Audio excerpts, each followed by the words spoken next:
નમસ્કાર દર્શક મિત્રો, આપ જોઈ રહ્યા છો કે ન્યૂઝનો વિશેષ કાર્યક્રમ આપણી આસપાસ સમયની આરપાર. આજના કાર્યક્રમમાં આપણે નામ આપ્યું છે હાય રે મોંઘવારી. સામાન્ય વાત કરીએ આપણે મોંઘવારીની તો સૌથી પહેલાં આપણા દિલો દિમાગમાં એક જ વાત યાદ આવે કે આ વખતે આપણા ખિસ્સામાં કેટલું કાણું પડ્યું છે.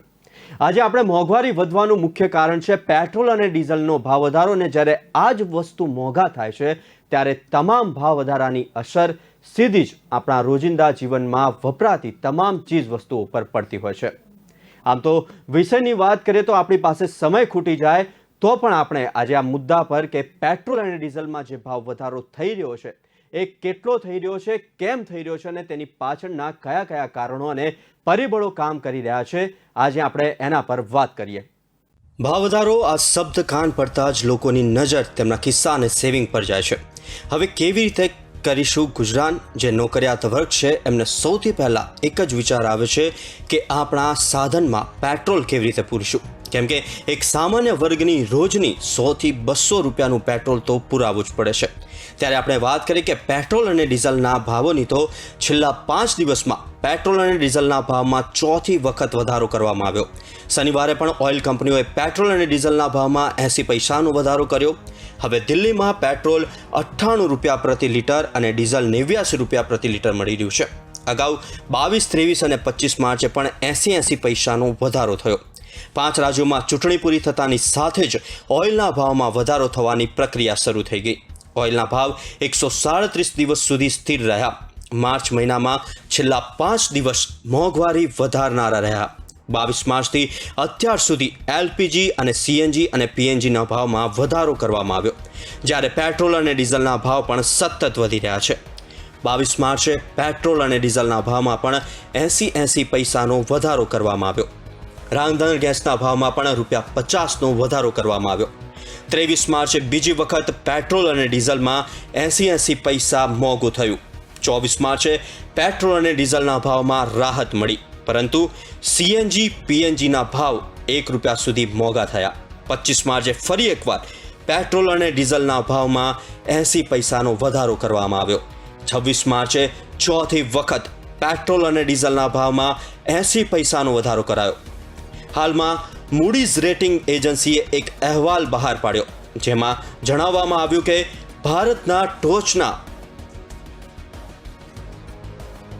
ઇંધણ રિટેલર્સ આઈઓસી, બીપીસીએલ અને એચપીસીએલે નવેમ્બર અને માર્ચ વચ્ચે લગભગ $2.25 અબજ એટલે કે ₹19,000 કરોડની આવકનું નુકસાન થયું છે.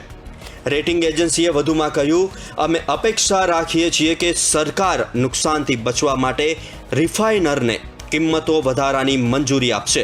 સતત 2 દિવસ સુધી 80 પૈસાના વધારા પર મૂડીઝે કહ્યું કે આ સૂચવે છે કે પેટ્રોલ અને ડીઝલના ભાવ એક સાથે નહીં પણ ધીમે ધીમે વધશે.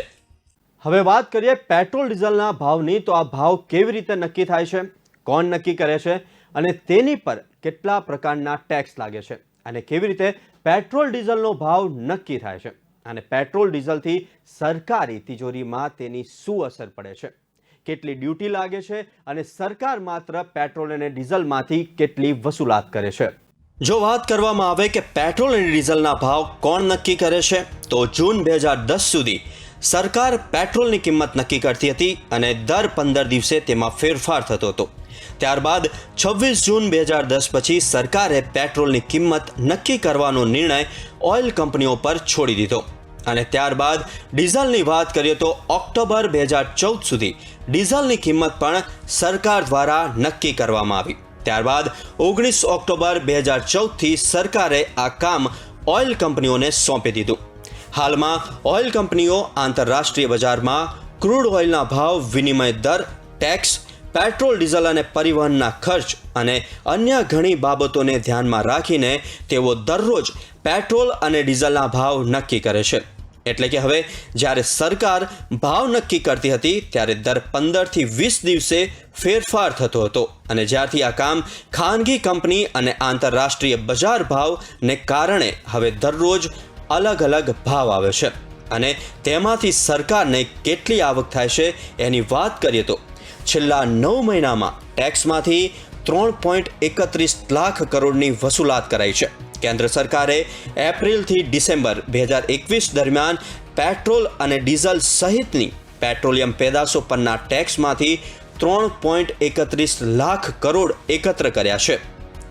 એક આરટીઆઈ દ્વારા આ વાત સામે આવી છે કે આરટીઆઈના જવાબમાં સરકારે જણાવ્યું હતું કે પેટ્રોલિયમ ઉત્પાદનોની આયાત પર રૂપિયા 37,653 કરોડની કસ્ટમ ડ્યુટી એકત્રિત કરવામાં આવી હતી, જ્યારે સેન્ટ્રલાઇઝ એક્સાઇઝ ડ્યુટી તરીકે 2,93,967 કરોડ રૂપિયા સરકારી તિજોરીમાં જમા થયા છે. અહીં જો આપણે એક્સાઇઝ ડ્યુટીની વાત કરીએ તો અત્યાર સુધી કેન્દ્ર સરકારે 13 વખત ડ્યુટી વધારી છે, માત્ર 4 વખત ઘટાડો કર્યો છે. આપણે જોયું કે પેટ્રોલ અને ડીઝલના ભાવ કેવી રીતે નક્કી થાય છે અને તેના પર આંતરરાષ્ટ્રીય પરિબળો પણ કામ કરે છે. ત્યારે આપણે વાત કરીએ કે જ્યારે વૈશ્વિક સ્તરે ક્રૂડના ભાવોમાં વધારો થયો હોવા છતાં પણ દેશમાં વધારો થયો નથી, જેના લીધે તેની અસર આપણા દેશની તિજોરી પર પડે છે અને એ અસરના કારણે સામાન્ય જનતાનું બજેટ પણ ખોરવાઈ જાય છે. વૈશ્વિક સ્તરે ક્રૂડના ભાવોમાં વધારો થયો હોવા છતાં દેશમાં નવેમ્બરથી માર્ચ સુધી પેટ્રોલ ડીઝલના ભાવોમાં કોઈ ફેરફાર ન થતાં દેશની ટોચની ઓઇલ રિટેલ આઈઓસી, બીપીસીએલ અને એચપીસીએલની આવકોમાં રૂપિયા 19,000 કરોડનું નુકસાન થયું. મૂડીઝની ઇન્વેસ્ટર સર્વિસ દ્વારા જારી રિપોર્ટ અનુસાર 4 નવેમ્બરથી 21 માર્ચ દરમિયાન બ્રેન્ટ ક્રૂડના ભાવો નવેમ્બરમાં બેરલ દીઠ $82 વધીને $121 થયા હોવા છતાં પેટ્રોલ અને ડીઝલના ભાવોમાં કોઈ વધારો કરવામાં આવ્યો ન હતો. બેરલ દીઠ પેટ્રોલમાં અંદાજિત રૂપિયા 1,832 અને ડીઝલમાં રૂપિયા 1,909 નુકસાન પરિણામે Indian oil corporation, Bharat petroleum corporation અને હિન્દુસ્તાન પેટ્રોલિયમ કોર્પોરેશનને વર્તમાન બજાર કિંમતોના આધારે બેરલ દીઠ પેટ્રોલમાં રૂપિયા 1,832 અને ડીઝલમાં રૂપિયા 1,909 નુકસાન થયું. 2 દિવસ પહેલા જ પેટ્રોલમાં 23 પૈસા અને ડીઝલમાં 80 પૈસાનો વધારો કરવામાં આવ્યો. ભારતીય કંપનીઓએ રશિયાની સાખલિન-1 ઓઇલ ગેસ ફિલ્ડમાં $16 અબજ રોકાણ ધરાવે છે. મોટાભાગની ભારતીય કંપનીઓની રશિયન ઇન્વેસ્ટમેન્ટમાંથી થતી ડિવિડન્ડની આવકો તેની કોન્સોલિડેટેડ ઇબિડિટાના 5 થી 6% છે. આઈઓસી, બીપીસીએલની કુલ એસેટમાંથી રશિયન એસેટનો હિસ્સો 5% થી ઓછો છે, જ્યારે ઓએનજીસીએનો એસેટ્સ હિસ્સો 12% અને ઉત્પાદન હિસ્સો 20% છે, જેની ઇબિડિયાટાના 11% આવકો રશિયન એસેટમાંથી થાય છે. જીઓપોલિટિકલ ક્રાઇસિસની અસર ઓએનજીસીની ક્રેડિટ પ્રોફાઇલ પર થશે. જો ક્રૂડ ઓઇલની કિંમત એવરેજ 111ની રેન્જમાં રહી તો ત્રણેય કંપનીઓને પેટ્રોલ ડીઝલના વેચાણ પર રોજની રૂપિયા 532 કરોડની ખોટની શક્યતાઓ છે. નવેમ્બરથી માર્ચના પ્રથમ 3 સપ્તાહ દરમિયાન વેચાણોમાં $2.25 અબજનું નુકસાન છે અને નુકસાનીના કારણે શોર્ટ ટર્મ દેવું વધી શકે છે. 5 રાજ્યોમાં ચૂંટણીના પગલે પેટ્રોલ ડીઝલના ભાવોમાં કોઈ વધારો કરવામાં આવ્યો ન હતો, જેથી કંપનીઓની આવકોમાં ઘટાડાથી શોર્ટ ટર્મ દેવામાં વધારો થશે, તેમજ કાર્યકારી મૂડી પર બોજો વધશે. ઈંધણના ભાવો અનિયંત્રિત રહેશે, ઉત્પાદન ખર્ચનો બોજો ગ્રાહક પર નાખવામાં આવશે. કંપનીઓને કેટલું નુકસાન થયું છે તેની વાત કરીએ તો આઈઓસી કંપનીને 1 થી 1.1 અબજ ડોલરનું નુકસાન, જ્યારે બીપીસીએલ કંપનીને $550 થી $650 મિલિયન નુકસાન અને એચપીસીએલ કંપનીને $550 થી $650 મિલિયન નુકસાન થયું છે. દર્શક મિત્રો, અત્યાર સુધી આપણે વાત કરી ભાવ વધારાની, મોંઘવારીની, કેવી રીતે વધે છે પેટ્રોલ ડીઝલના ભાવ, કોણ કરે છે નક્કી, અને આ તમામ પરિબળોની અસર આપણા દેશની તિજોરી અને આપણા ખિસ્સા પર પડતી હોય છે. ત્યારે હવે રશિયા અને યુક્રેનના યુદ્ધની અસર પણ આપણા દેશ પર શું પડી છે? કેમ કે તેની અસર આખા આંતરરાષ્ટ્રીય બજાર પર પડી છે, જેને લીધે તમામ દેશના આર્થિક વ્યવહારો પર પણ પડી છે અને તેની સીધી અસર ક્રૂડ ઓઇલ પર પણ પડી છે. રશિયા અને યુક્રેન યુદ્ધને પગલે આંતરરાષ્ટ્રીય બજારોમાં ક્રૂડ ઓઇલના વધતા ભાવ તથા આનુષાંગિક આયાત નિકાસની કોમોડિટીમાં ભાવનો ભડકો જોતા મોંઘવારી કૂદકે ને ભૂસકે વધી રહી છે. ત્યારે પેટ્રોલ ડીઝલના ભાવમાં જો ઘટાડો ન કરાય તો તો ટ્રાન્સપોર્ટેશન સહિત સંખ્યાબંધ ચીજવસ્તુઓ મોંઘી થશે અને સરવાળે ફુગાવો આસમાનને આંબશે. રશિયા યુક્રેન વચ્ચે ફાટી નીકળેલા યુદ્ધને કારણે પણ આંતરરાષ્ટ્રીય સ્તરે ક્રૂડ ઓઇલના ભાવમાં ભયંકર વધારો થયો છે. છેલ્લા એક વર્ષમાં ક્રૂડ ઓઇલ ન્યૂનતમ $19.56 તળિયે પહોંચ્યું હતું અને તાજેતરમાં $130 ટોચે. આ ઘટનાક્રમે પગલે ભારતમાં જો ચૂંટણી ન હોત તો પેટ્રોલ ડીઝલના ભાવમાં ડીરેગ્યુલેશનની નીતિને કારણે કમસે કમ 25 થી 30 રૂપિયાનો વધારો થઈ ગયો હોત. ચૂંટણી અને પેટ્રોલના ભાવ વધારા વચ્ચે જાણે ચોલી દામનનો રિશ્તો છે. અગાઉ પશ્ચિમ બંગાળ સહિત 5 રાજ્યોની ચૂંટણી ચાલતી હતી ત્યારે 4 મહિના સુધી આંતરરાષ્ટ્રીય બજારોમાં ક્રૂડ ઓઇલની વધઘટ છતાં પેટ્રોલ ડીઝલના ભાવ સમગ્ર ભારતમાં સ્થિર રહ્યા હતા. ત્યારબાદ ભયંકર ભાવ વધારો થયો. પેટ્રોલ ડીઝલ ₹100 આંબી ગયું અને ત્યારબાદ નવેમ્બરની પેટા ચૂંટણીઓમાં ભાજપને પોતાના ગઢમાં પરાજયનો સામનો કરવો પડ્યો. એક બાજુ યુદ્ધના કારણે આંતરરાષ્ટ્રીય બજારોમાં પણ તેની અસર જોવા મળી છે અને ભાવ વધારો પણ થઈ રહ્યો હતો. પણ જ્યારે આ બધા પરિબળોની વચ્ચે ચૂંટણી ફેક્ટર આવે એટલે સરકારે લોકોના મત મેળવવા માટે શું કરવું એ પ્રશ્ન ઉદ્ભવે અને પછી શરૂ થાય ભાવ ઘટાડો. એ પણ થોડા દિવસો માટે જ. એટલે ફરી જનતાને આપવામાં આવેલી રાહત અને જેવી ચૂંટણી પૂરી થાય એટલે ફરી આપેલી રાહત પાછી ખેંચી લેવી. પરિણામે રાતોરાત પેટ્રોલ ડીઝલના ભાવમાં ₹15 જેટલો ઘટાડો થાય. કેન્દ્ર તથા ભાજપ શાસિત રાજ્ય સરકારોએ કરી નાખ્યો છે, જેને કારણે ફીલ ગુડ ફેક્ટર પણ આવ્યું છે.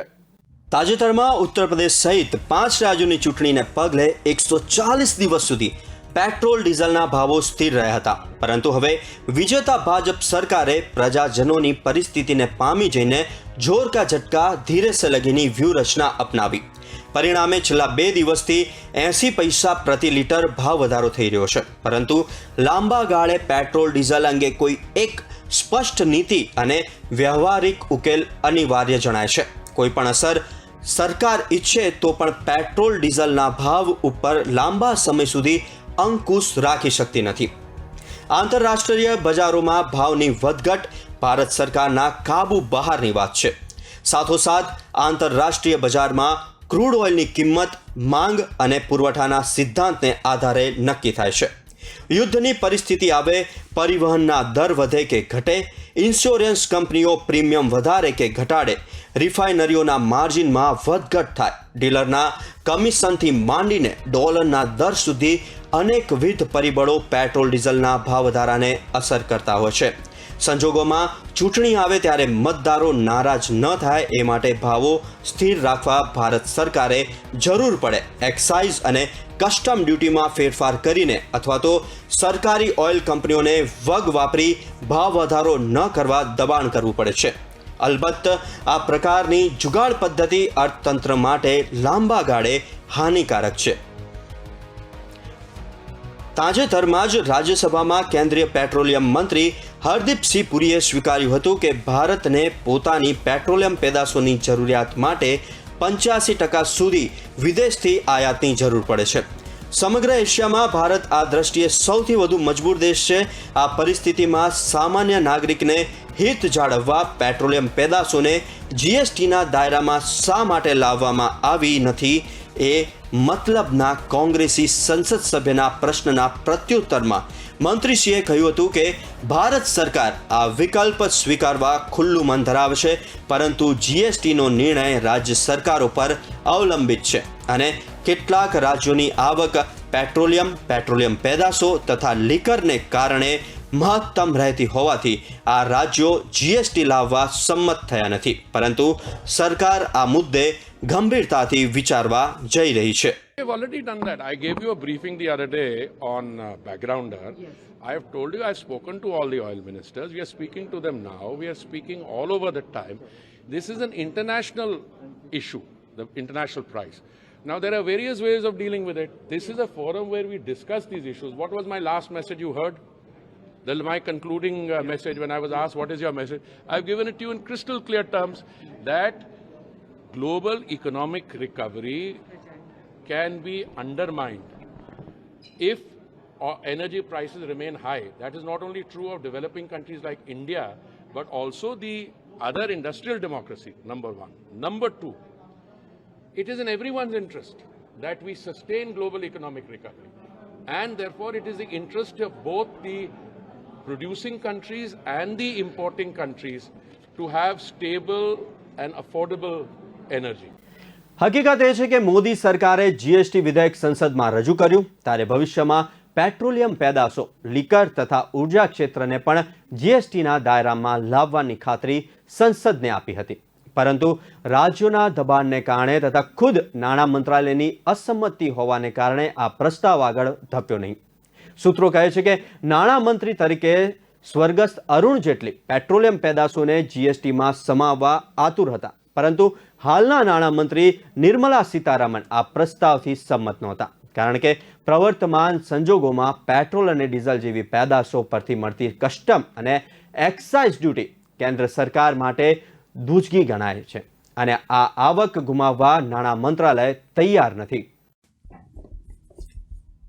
ટ્રેજેડી એ છે કે ગત નવેમ્બરમાં કેન્દ્ર સરકારે પેટ્રોલ ડીઝલના ભાવ ઘટાડ્યા ત્યારે એસટી બસ, ખાનગી લક્ઝરી બસો કે ટ્રાન્સપોર્ટેટરોએ ભાવ ઘટાડ્યા નહોતા. ટૂંકમાં સરકાર દ્વારા થયેલા ભાવ ઘટાડાનો લાભ ગ્રાહકો અને સમાજના છેવાડાના માનવીને થયો ન હતો.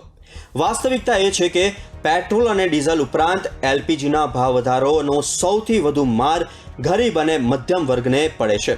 એલપીજીના સિલિન્ડરને રિફિલ કરાવવા જતાં બાપડા ગરીબોની આંખમાં પાણી આવી જાય છે. અર્થશાસ્ત્રીઓ માને છે કે જો પેટ્રોલ ડીઝલના ભાવ વધારાને અંકુશમાં નહીં લવાય અને આંતરરાષ્ટ્રીય સ્તરે ક્રૂડ ઓઇલના ભાવમાં ઘટાડો નહીં થાય તો ફુગાવો બેફામ વધશે અને મંદીનો માહોલ સર્જાશે. ટેક્સની દ્રષ્ટિએ સરખામણી કરીએ તો સમગ્ર વિશ્વમાં ભારતમાં સૌથી વધુ 66% ટેક્સ પેટ્રોલ પર લાદવામાં આવ્યો છે. અર્થાત 100 રૂપિયાના દરે પેટ્રોલ વેચાતું હોય તો સમજી લેજો કે સરકારની પડતર કિંમત 33 રૂપિયા છે અને સરકારી ટેક્સ 66 રૂપિયા છે. સાથોસાથ બીજી બાબત એ પણ સમજવા જેવી છે કે દર વખતે આંતરરાષ્ટ્રીય બજારમાં ભાવમાં ઘટાડો થાય તો એનો લાભ પણ પ્રજાને મળતો નથી, કારણ કે કેન્દ્ર સરકાર પોતાની એક એવરેજ પ્રાઇસ જાળવે છે. દાખલા તરીકે જોવા જઈએ તો કોરોનાના કાળમાં આંતરરાષ્ટ્રીય સ્તરે ક્રૂડ ઓઇલનો ભાવ 10 વર્ષના તળિયે હતો, છતાં કેન્દ્ર અને રાજ્ય સરકાર અને ઓઇલ કંપનીઓએ ગાંધી વૈદ્યનું સહિયારું એવી નીતિ અપનાવીને ટેક્સના દરો વધારી પેટ્રોલ ડીઝલના ભાવ સ્થિર રાખ્યા હતા. સરકારે ધાર્યું હોત તો એ સમયે પેટ્રોલ અને ડીઝલના ભાવમાં ઘટાડો કરી શક્યા હોત. સામા પક્ષે કેન્દ્ર સરકાર એવી પણ દલીલ કરે છે કે કોરોના કાળમાં હેલ્થ ઇન્ફ્રાસ્ટ્રક્ચર સુદૃઢ બનાવવાથી માંડીને દેશના નાગરિકોને વિનામૂલ્યે વેક્સિન આપવાનો ખર્ચો ભારત સરકારે ઉઠાવ્યો. એની સામેનું આ કદાચ એડજસ્ટમેન્ટ હશે. વિપક્ષો કહે છે કે ગત વર્ષે સરકારે ભાવ ઘટાડાનો લાભ પ્રજાને ન આપીને 4 લાખ કરોડથી વધુ આવક કરી હતી, પરંતુ સામા પક્ષે હેલ્થ ઇન્ફ્રાસ્ટ્રક્ચરમાં ખાસો ખર્ચ થયો હતો. એ પણ એક હકીકત છે. ટૂંકમાં આ પ્રકારના આક્ષેપો, પ્રત્યાક્ષેપો તથા તર્ક વિતર્ક ચાલતા રહેશે, પરંતુ સરવાળે પાઘડીનો વડ છેડે જ છે અને સમગ્ર ભાર કન્યાની કેડે આવે એમ અંત તો ગરીબ અને મધ્યમ વર્ગે સહન કરવાનું પડે છે. પેટ્રોલિયમ પેદાશોના ભાવ વધારાની અસર રેલવે, વિમાનયાત્રા, કાર્ગો, લોજિસ્ટિક અને બંદર ઉપરાંત કૃષિ ક્ષેત્રને પણ ખાસું પ્રભાવિત કરે છે. ક્રૂડ ઇન્ડસ્ટ્રીઝથી માંડીને પેકેજિંગ ઇન્ડસ્ટ્રીઝ સહિતની આનુષાંગિક અસરો જોતા સરકાર પાસે વિકલ્પ મર્યાદિત છે, બલકે પેટ્રોલિયમ પેદાશોને જીએસટીમાં લાવ્યા સિવાય કોઈ આરોવારો જણાતો નથી. પેટ્રોલ અને ડીઝલના ભાવ જે ઝડપે વધી રહ્યા છે ત્યારે સામાન્ય લોકોનું બજેટ બગડ્યું છે. છેલ્લા 3 વર્ષમાં સામાન્ય લોકોની આવકમાં જ્યાં ઘટાડો નોંધાયો છે તો બીજી તરફ પેટ્રોલ, ડીઝલ અને ટેક્સથી સરકારને કરોડોની કમાણી થઈ છે. આજે જ્યારે તમે 100 રૂપિયાનું પેટ્રોલ ભરાવો છો તો તેમાંથી 50 રૂપિયા તો ટેક્સ તરીકે સરકારના ગજવામાં જાય છે. પરિણામે સામાન્ય લોકોનું ખિસ્સું ખાલી થઈ રહ્યું છે તો સરકારનો ખજાનો ઝડપથી ભરાઈ રહ્યો છે. એવામાં જો સરકાર ઈચ્છે તો ટેક્સમાં ઘટાડો કરીને આમ આદમીને રાહત આપી શકે છે. સરકારના શાસનમાં 13 વખત એક્સાઇઝ ડ્યુટી વધારવામાં આવી, જ્યારે માત્ર 4 વખત જ ઘટાડવામાં આવી. મહારાષ્ટ્રમાં જો તમે 100 રૂપિયાનું પેટ્રોલ ભરાવો છો તો તેમાંથી ₹52 કેન્દ્ર તેમજ રાજ્ય સરકારની તિજોરીમાં જાય છે. એવામાં જો તમે દિલ્હીમાં ₹100 પેટ્રોલ ભરાવો છો તો ₹45 ટેક્સ લાગે છે. પેટ્રોલની બેઝ પ્રાઇસ હાલ ₹49 આસપાસ છે, જેના પર કેન્દ્ર સરકાર ₹27 એક્સાઇઝ ડ્યુટી વસૂલે છે. જે બાદ રાજ્ય સરકાર તેના પર પોતાની રીતે વેટ અને સેસ વસૂલે છે, જે બાદ તેના ભાવ બેઝ પ્રાઇસથી 3 ગણા સુધી વધી જાય છે. એવામાં ટેક્સમાં રાહત આપ્યા સિવાય પેટ્રોલના ભાવ ઘટાડવા ઘણું જ મુશ્કેલ છે. જ્યાં એક તરફ કોરોના મહામારીને કારણે સામાન્ય લોકોની કમર તૂટી ગઈ છે, તો બીજી બાજુ કેન્દ્ર સરકારે પેટ્રોલ ડીઝલ પર ટેક્સ લગાવીને ઘણી કમાણી કરી છે.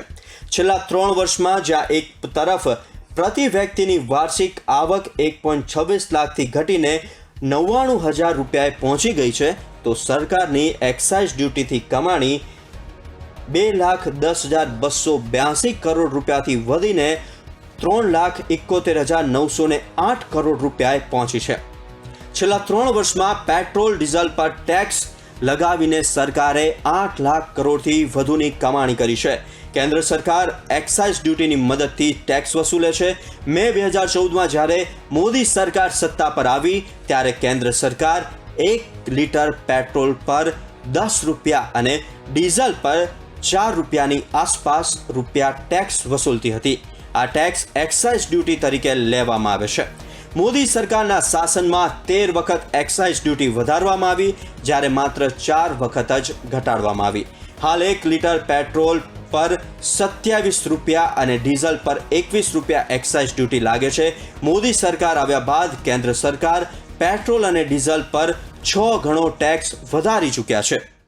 હાય રે મોંઘવારી, ભાવ વધારો, ક્યાં જશે પેટ્રોલ ડીઝલના ભાવ? કેવી રીતે ચાલશે સામાન્ય નાગરિકોના ઘર અને ચૂલા? ક્યારે જોશે સરકાર સામાન્ય નાગરિકો સામે, કે માત્ર ચૂંટણી વખતે જ મળશે સામાન્ય નાગરિકોને રાહત? ક્યારે સંવેદનશીલ સરકાર દાખવશે સામાન્ય નાગરિકો માટે સંવેદના? આજે બસ આટલું જ. નવા મુદ્દા સાથે કાલે ફરી મળીશું. ત્યાં સુધી જતા રહો આપણી આસપાસ, સમયની આરપાર. નમસ્કાર.